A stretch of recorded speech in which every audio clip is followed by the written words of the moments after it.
The Kingston West police have listed a 21-year-old man from Trenchtown as a person of interest in the fatal shooting of a woman Thursday night. As Jamaila Maitland tells us, the police say the shooting stems from a domestic dispute between two families.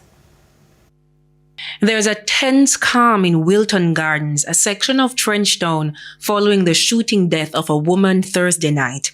The deceased have been identified as 27-year-old Tatiana Watkins.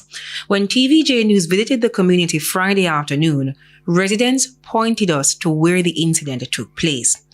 Now, according to the police, Miss Watkins was sitting outside along the sidewalk on a chair when she was pounced upon by two armed men.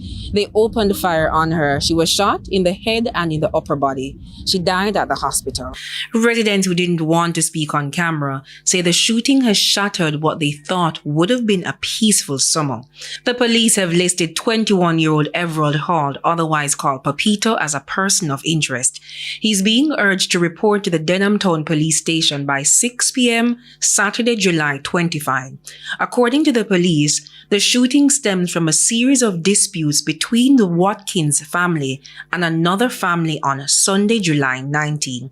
The police were called, but residents told us that the matter was not resolved. Watkins was shot and killed less than a week later. Residents admit that there have been more police patrols since the incident, and while there we observed 3 police cars in the vicinity of where the incident took place.